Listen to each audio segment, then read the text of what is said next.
My name is Kyle Willis, and this is Marketing from the Roosevelt Room.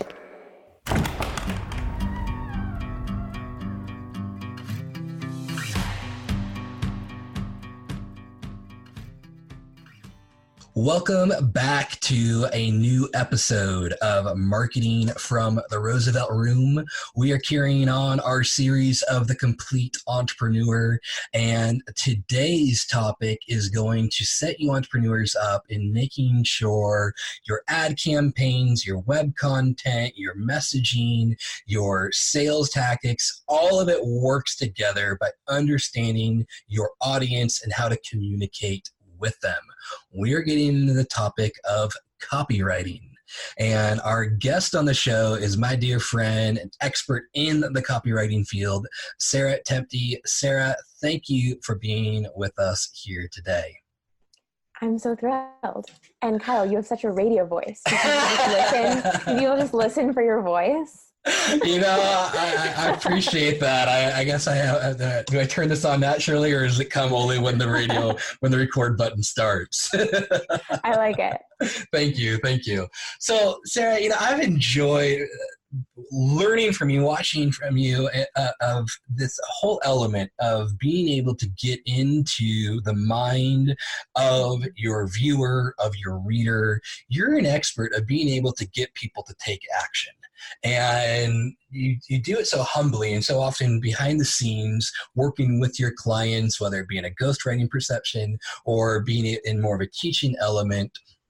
You've built this foundation that people seek you out, that you have a waiting list of clients demanding your services, that you can just say, yeah, when it comes available, I'll let you know. But this excellence, this skill set you have, I always love getting into the origin, getting into the foundation of before this waiting list was created. Where did your interest, your passion, your search for what copywriting is all about as an entrepreneur begin? I didn't know that copywriting existed or that this online marketing community existed. Right up to the point pretty much that I was in it. So I didn't grow up wanting to do this. I grew up wanting to be a published author. I wanted to write like the next great American novel. Yeah. And literally from the time that I was, in elementary school, was like writing stories.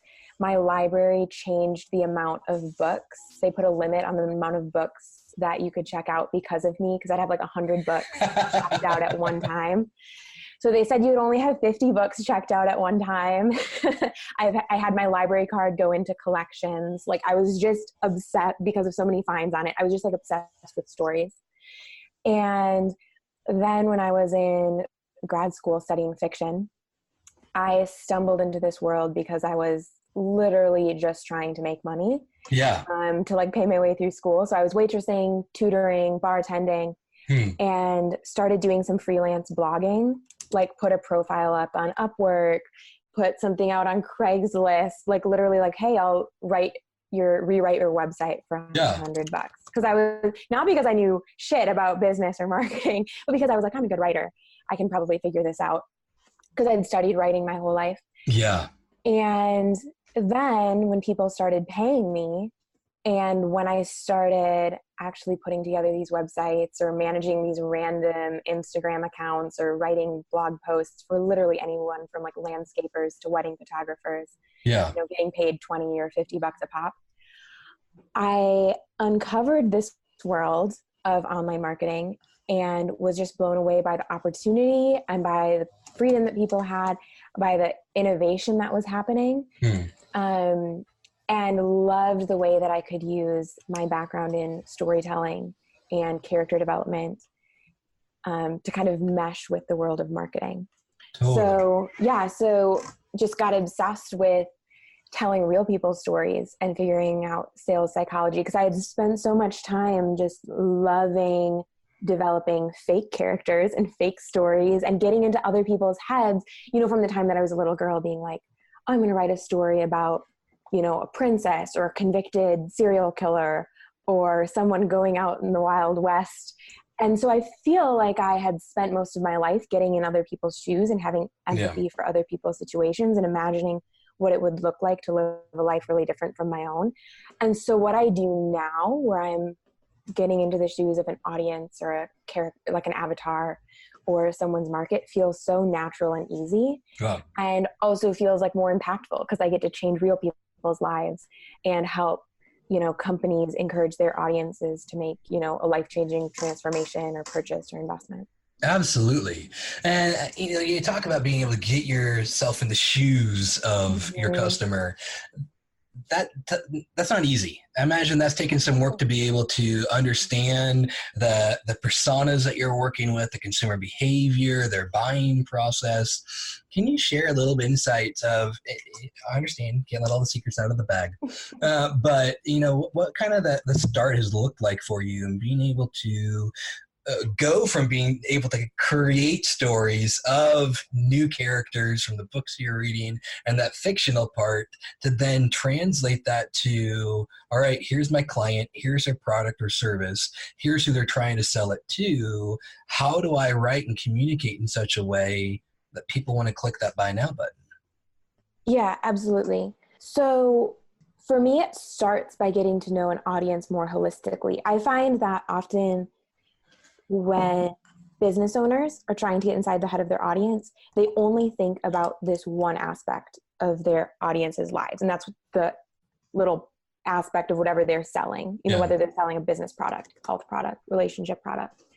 And they never ask questions or figure out what's going on in the other parts of this person's life. And I feel like that makes your copy and your content really two-dimensional. That's good. Because you're always selling to a human, and humans make decisions like humans, which is to say there's always subtext. There's always a bunch of different emotional reactions. They're always bringing their whole life experience to the table when they make a decision about anything. Yeah. And so I have a lot of conversations with people, and I'm not just asking about how their business is doing. If I'm working on a sales page for a business product, I'm also asking about other aspects of their life.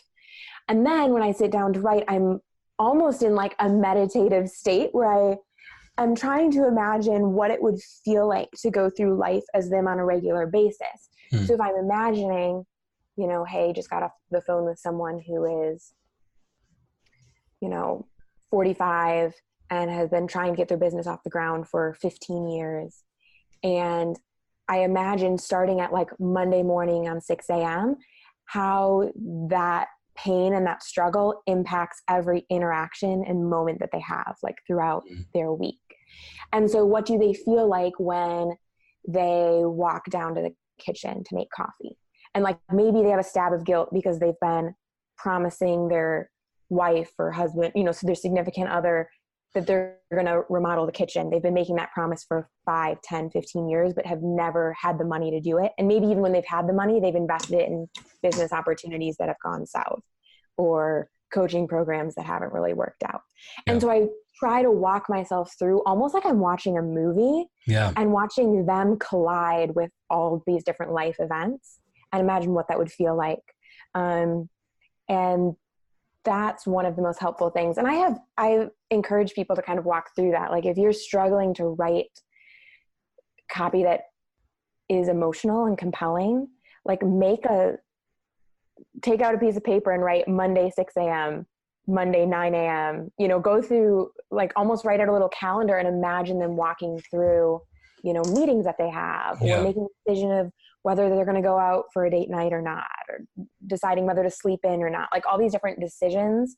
How do they react to that decision based on, where they're at, where their headspace is at, what struggles they're in right now?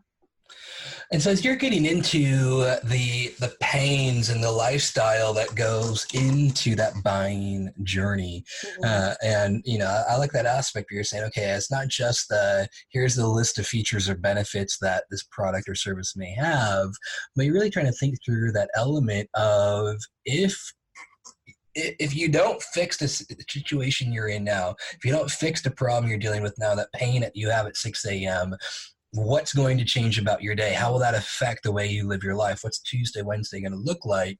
But how do I then speak to the whole person rather than just the momentary bliss this product may provide? In that, being able to unpack that mindset, that process that you're taking the viewer through. This is a bit of a loaded question, so I welcome you to help me unpack it, and we can answer it in parts. What have you seen work in being able to speak to that audience in a long form versus short form? And I understand that different mediums call for different styles of writing. Your ads may be shorter than versus a landing page content. But when you're trying to speak to your audience in that way, when you're trying to address your customer and say, I understand, I relate to what you're going through at 6 a.m., what have you seen work in terms of how much content people are looking for to feel that connection versus can you say that in under 50 words and have the same type of impact? Yeah, I feel like typically 50 words is a little short. Sure.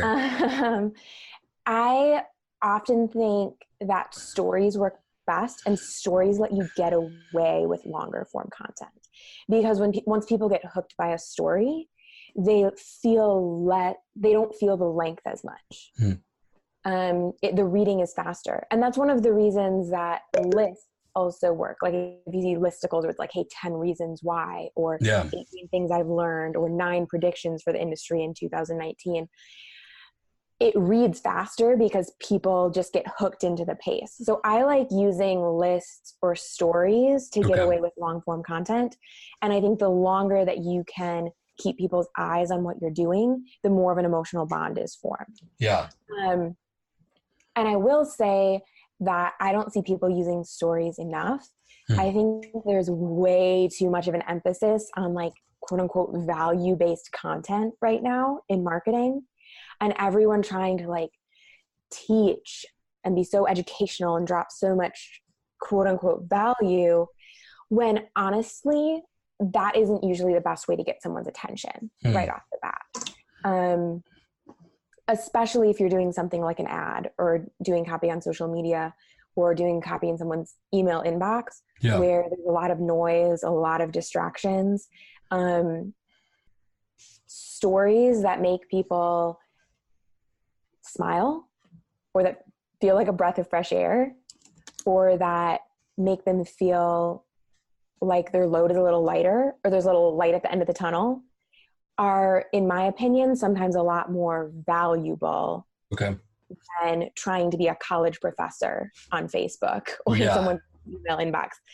So I would love to see people tell more funny or emotional or meaningful stories about their life, about their clients' lives, or what they see going on. And I think that's often the best way to start getting someone's attention and lead into, a CTA at the bottom of that ad or that email. And a lot of the times when you were creating that content, being able to tell that story, you talk about CT at the end. What have you seen being more effective than, hey, I've told the story, allow that to lead to a conversation. The buzzword today is a strategy session.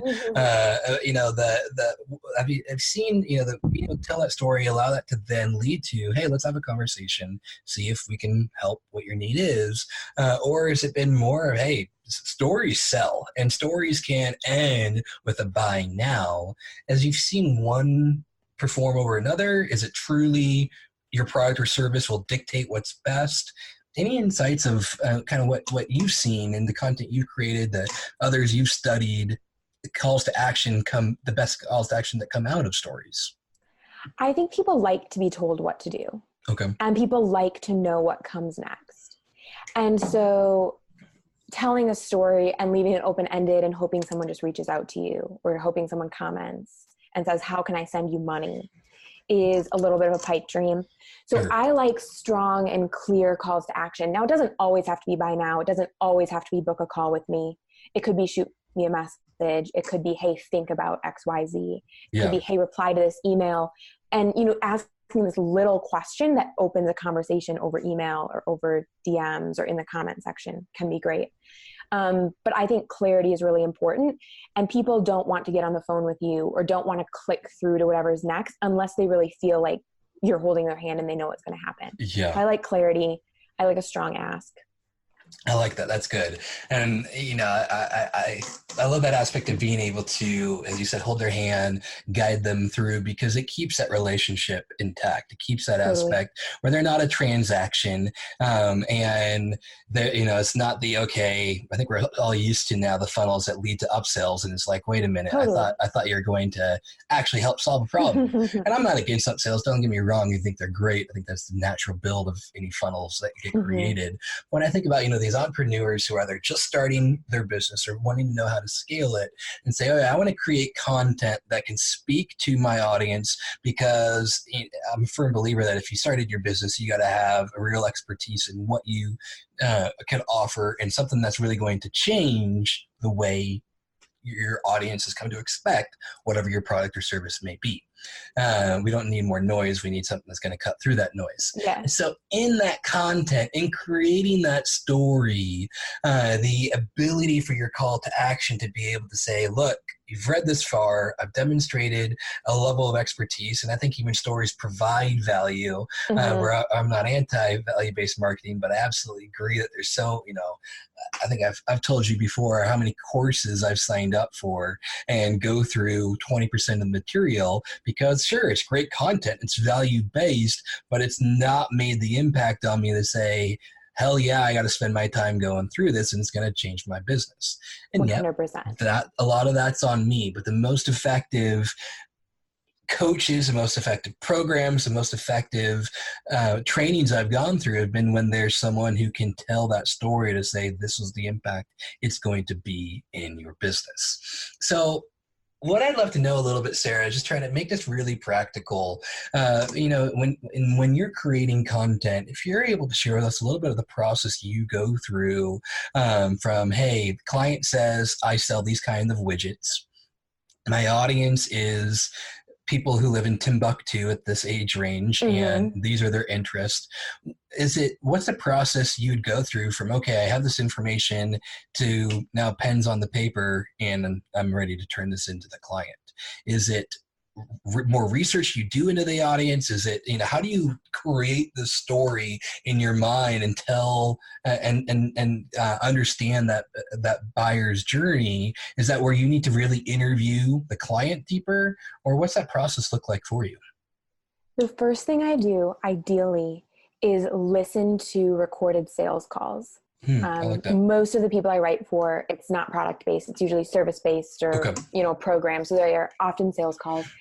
And I want to listen to closes and non-closes with people who they thought were ideal fits. I love that.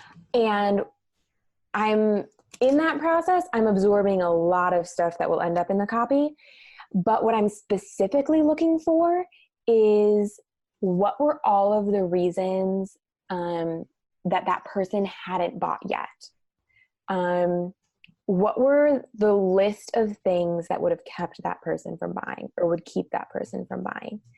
Because those are going to be the objections that their audience is dealing with on a regular basis. And they're often between the lines. They're often not things that people maybe say outright, but you can kind of hear it in their tone, or you can hear it when it flips, like on the ones where the person does close.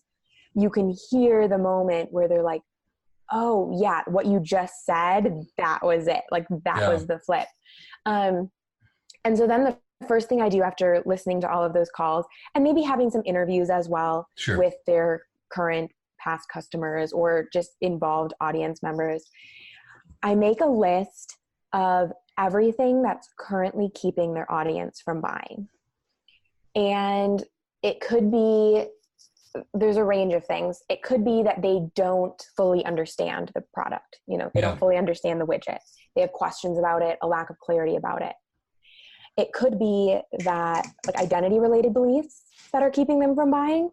Maybe they think, I am not organized enough, or smart enough, or techie enough, or young enough, or old enough, or, insert any belief to benefit from this widget. This is for someone else, not for me.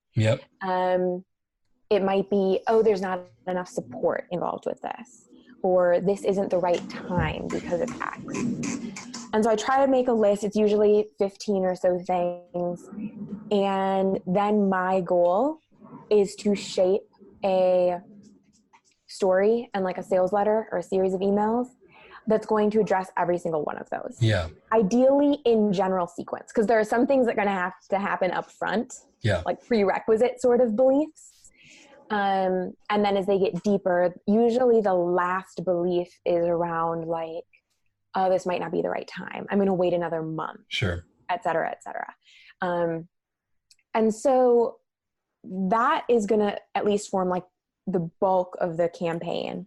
And I usually by that point have intuitively stumbled upon a story that's going to work. I've had enough conversations. It's been mulling in my subconscious enough that I've either talked to, the CEO or the owner, and they've had a personal story that really stuck out as like, that's the one.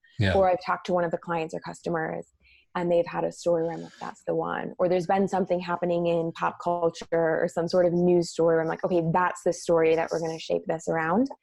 And then we're going to make sure that after we kind of tell this story, as we get into, the pivot where we're starting to make the sale, we make sure that we're addressing all of those hurdles that if they're not addressed now, they're going to keep people from clicking buy now, keep people from scheduling the call, or even if they do schedule the call, they're going to show up with a laundry list of objections and internal doubts that are going to make it a heck of a lot harder for the salesperson to actually close the deal.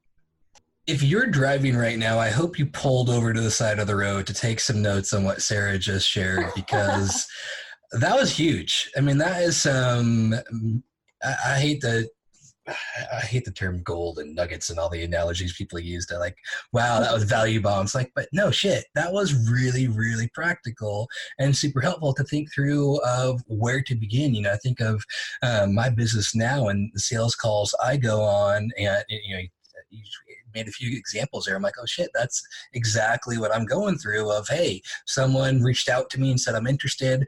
I put together a proposal, get on the phone, talk to them and say, this is awesome, but let's talk in 3 months. And I'm like, what the hell? Why'd you reach out to me now if you actually want to talk in 3 months? Probably there's more there than just they're not ready to buy yet. Something didn't really connect with their need. And so what are those objections? What are those conversations of like good closes and the closes I didn't win? And being able to build my content out of those objections, out of those what ifs, those aha moments, to then increase my success rate from those sales calls. Totally. So can I give an example of like how simple it can be to take one of those objections and speak to it? Because I think every business owner should have a list of what are the 20 things that might keep people from clicking to my product page, clicking to schedule a sales call, or actually like not buying at all. I know for my people, so if someone's, maybe should be hiring a copywriter and hasn't yet, one of the doubts is no one can capture my voice. It's like I want my audience to hear my voice. My audience loves me and trusts me. And if I hand this over to a copywriter, they're going to know it's not me. It's going to feel like suddenly someone else is talking to them. Yep. And so if I want to speak to that belief in my audience, I might write a Facebook post. If I ever was active on social media, I might do this.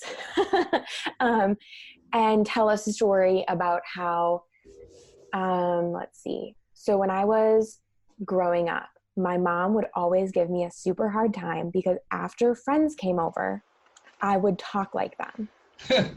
So I have a random friend over and we have a sleepover or something. She would go home and all of a sudden, like my voice would sound like her. I would tell jokes like her. I would use the words that she uses. And mom would be like, okay, what happened to Sarah? Like, why is Callie suddenly here? Like, what happened? And I've always just said, like, I don't know if I have my own voice. I think I just absorb other people's. And I would kind of say, hey, I've been doing this since I was a kid, like getting obsessed with other people's voices, trying them on. I did this in acting class. I did this as a novel writer.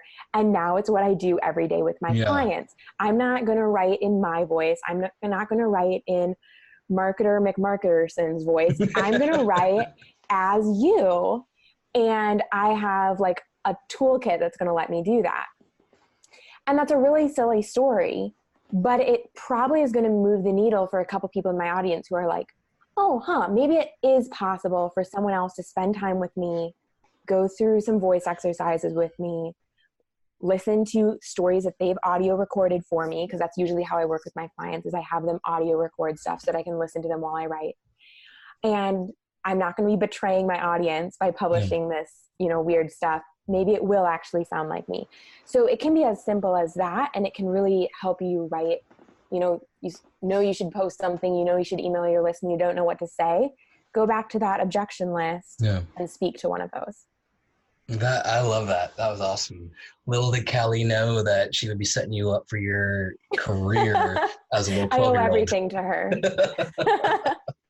That's great. I think about my dad used to make fun of me when I would travel internationally. Mm-hmm. He was a pastor and would travel internationally, and I got to go with him many times. These places across the country, and in Switzerland or other places around Europe, I would either change the way I spoke to be more quiet and slow in my way, so that way I could they could understand me better. And he would make fun of me like, Kyle, we're back in the States now, you don't have to speak slowly. And so I would adapt that way to try to make sure they understand me. Or then I had some really good friends from the South, and somehow I picked up the Southern drawl. So you tell me I got a radio voice. Well, for some reason, I've been told that when I grab a microphone and I get on stage, I get the Southern drawl that comes out. And perfect. And my mom would make fun of me for how I would be on stage speaking. So I've not been able to capitalize on how to turn that into a career yet and speak in the voice. But I absolutely respect that you've been able to adapt and morph and to understand how to embody and embrace the voice and tone of your clients. Okay, so Sarah, let me take this kind of one level deeper as we're wrapping up here and getting into this mindset, this method of copywriting, of being able to understand your consumer, understand your client, both sides of kind of similar coin. I'm a firm believer in understanding, and what we're launching here with this series of The Complete Entrepreneur, that the reality is there's not one entrepreneur who can do it all. As we have episodes on advertising, sales, marketing, and mindset, copywriting, if there was one person who just was a master of them all, it'd be a true unicorn and they get shot tomorrow. And the reality is, there may be multiple tool sets, multiple of these skills that one person can have, but a lot of them, they're going to need to surround themselves with others who have the tool sets they don't, and build up those skills, or much less hire that skill set out and say, hey, it's better use of my time, my money, my energy to bring someone like you in and say, hey, be my voice, be my copywriter for this. Long-winded setup to ask a question: where would you suggest someone begin? If someone says, I either want to develop my skills, and I guess two questions. First off, where should someone begin? If I want to develop my skills as a copywriter, better understand the voice and tone, and I'll ask the question again for part two, the second part then being, if they don't want to learn it themselves, how can they follow up with you or learn about other copywriters to hire? Yeah, so if you want to develop your skills, I would say you need to be writing on a regular basis is, a big part of the battle. And in order to be doing that, I would recommend hey, start sending out a daily email series or start posting daily on social media. And those are really low risk ways to test your writing and just say, oh, look, those 5 posts barely got any traction. But when I wrote a post about this, or when I started a post by this way instead of this way, I started to get more traction. So you can read all the copywriting books in the world, take all the courses in the world, but if you're not actually doing it, you're not going to get better. I think a lot of people get stuck in that learning mode. I would also say start paying attention to the stuff that gets your attention. If you click through an email, if you click a link, be like, that call to action worked for me, or that, email worked on me. I'm going to move that into an email folder, called swipe file or study these or templates. And next time that I'm sending out an email, I'm going to read through some of those emails and maybe pick up some ideas. I really recommend doing this with content that's outside of your industry so that you don't end up just sounding exactly like everyone else in your industry. But we don't want any more Jay Shetty's, huh? Right. Yeah, exactly. But start paying attention to the things that get your interest. Did you just read a mile-long Facebook post? The ones that have continue reading and you literally have to wait till it opens on a new tab, but you were interested enough to keep reading? Cool. Save that or drop that in a folder and use that to study. Be like, hey, how did they tell the story? Oh, look how they did this. Oh, look how they, opened it up. Look what the bottom call to action was, and use those as little puzzle pieces. That's good. As you start to learn. So those are, and then another thing that I would say is before you write, get your clients in your ears, because that's going to help your voice. That's going to help you speak more to where your people are at. So if you take client calls, if you take sales calls, if you do anything like that and you record them, play one while you're doing your makeup in the morning and then sit down to do your writing because you're going to be in your client's head before you even begin. So that's a great way to kind of get in the mindset for writing. And I often recommend that people do writing right after they get off client calls, because you're in the flow, you're in work mode, you've got ideas flowing, you've been talking, so you're in your voice. Yeah. Sit down and get a post out. Just say, hey, just got off the call with a client who was complaining about X or really struggling with X, and I'm guessing you are too. Here's what I want to say. Yeah. Just do some simple stuff like that. If you are ready to hire it out, first of all, you better have sold this thing before. Don't go to a copywriter if you've never sold anything like it before, or they'll be shooting in the dark just like you are. That's good advice. Might be writing prettier words, but they'll also be, flying blind. But once you've sold it before, whether it's face-to-face on sales calls, hustling to get those first few sales,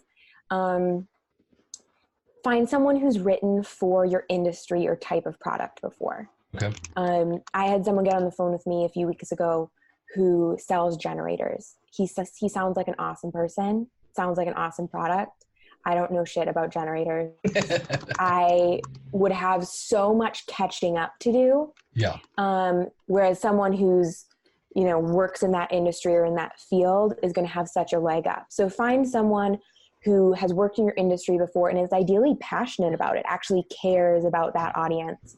Find someone who has, references, has gotten results before, and then get on the phone with them and ask them a couple questions that will reveal whether they're an expert or not. Say, hey, how would you approach this campaign? What does your writing process look like? What have you seen is important on this type of campaign? And I'm not saying ask them to give away all their secrets or anything like that. Sure.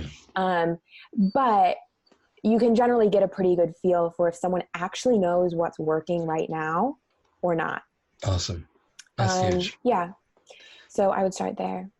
So let me ask, I know you're humble, and I know you don't like to brag about all that you've been able to accomplish. So let me be the champion in your corner to say, you've created some incredible works that people don't even know you've written. You've, like I said earlier in the beginning, the list of clients that you have waiting for your services, pretty incredible to be at a place that you can pick and choose who you get to work with.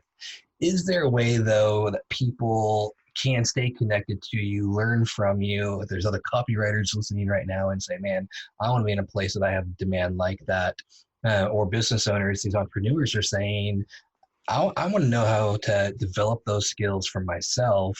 Is there a place that you write, a place that you teach, a place that you would encourage people connecting with you to learn a bit more practical tips and tricks?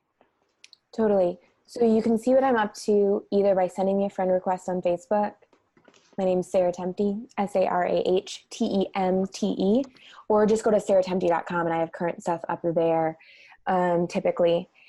I am not taking a lot of private clients right now. That side of my roster is full.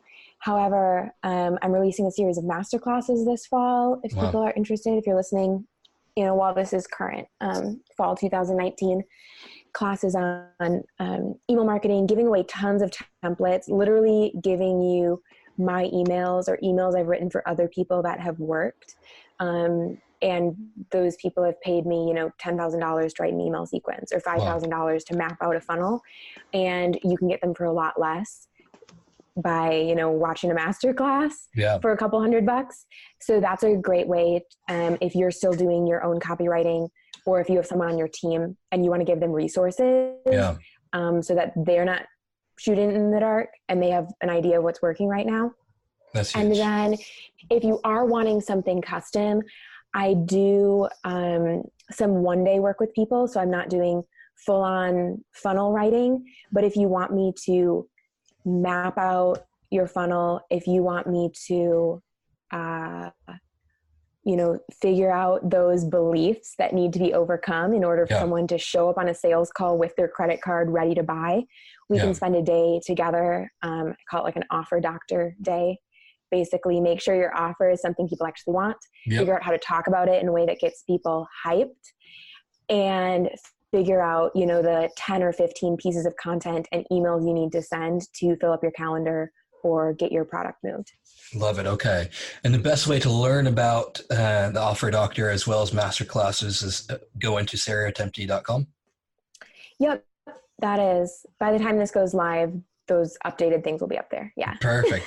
I'm going through a little transition because I no longer have private client spots up. So if you went, as of recording right now, it's still private client stuff mostly on my website. But by the time this goes live, if I get my stuff together, it'll be up there. I'm so happy to hear that, because there really needs more Sarah, and being able to expand what you're able to offer through masterclasses like that, I think is going to be huge in being able to help teach and train those. I'm thinking right now with the copywriters we have on our staff of being able to say, hey, I need you to go through this course right now because what if I could get a little bit of Sarah in our team would be massively beneficial to our clients, and being able to get inside your head and understand that buyer's journey, the personas, the stories, the emotions that go into that, so much better than just what we try to, shoot in the dark and figure out on our own.